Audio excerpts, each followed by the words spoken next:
Maintenant que vous avez installé l'application, vous allez retrouver ceci. Ici, c'est le dossier dans lequel vous allez déposer tous vos fichiers sortis du flight site. Et si vous êtes sous Mac, vous lancez celui-là. Si vous êtes sous Windows, vous lancez celui-là. Au niveau du fonctionnement de l'application, vous allez voir, c'est très très simple. Donc en haut, on retrouve en onglet l'ensemble des sauts qu'on a dans le dossier. Quand on clique sur un saut, on va avoir les infos du saut en lui-même, donc une petite courbe sur le côté. Ensuite, on va descendre. Par exemple, si on prend les données ici, on est à 21 secondes de chute dans le saut.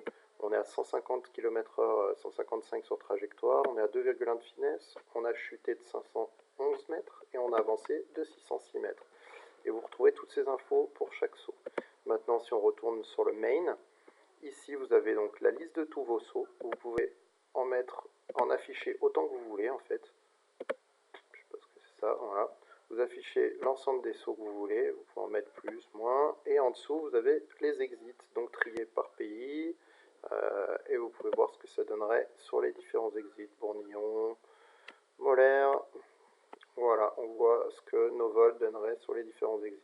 On peut zoomer pour avoir une info plus précise, voilà, ensuite on reset le zoom, et donc dernière nouvelle fonctionnalité, on peut créer des groupes. Donc par exemple, je vais simplement enlever les exits.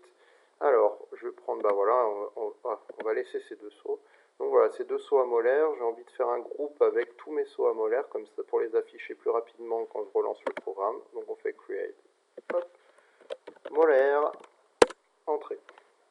Et donc en fait, ensuite, au lieu d'aller dans All Jump, vous allez dans Groups, vous allez retrouver tous vos groupes ici. Et donc si je clique molaire, j'ai directement tous les sauts que j'ai créés.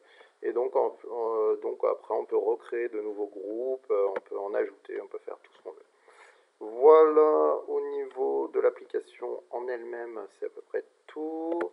Et dernière chose, ici, c'est un petit exemple, si vous voulez nous envoyer les données d'un saut que vous avez prises. Donc vous nous envoyez ce petit fichier avec le nom de l'exit, petite explication d'où se trouve l'exit. Et au niveau des données, c'est très simple. Vous commencez à 0, 0 et vous dites si c'est pris au laser ou sur la carte. Ici, par exemple, on dit qu'à moins 50 mètres, il y a une vire qui avance de 7 mètres, c'est pris au laser. Moins 170 mètres, une vire de 30 mètres, pris au laser. Et ensuite, à la carte, bon, c'est classique. Vous nous envoyez les données comme ça et on les ajoute à la base de données. Voilà, merci, amusez-vous bien.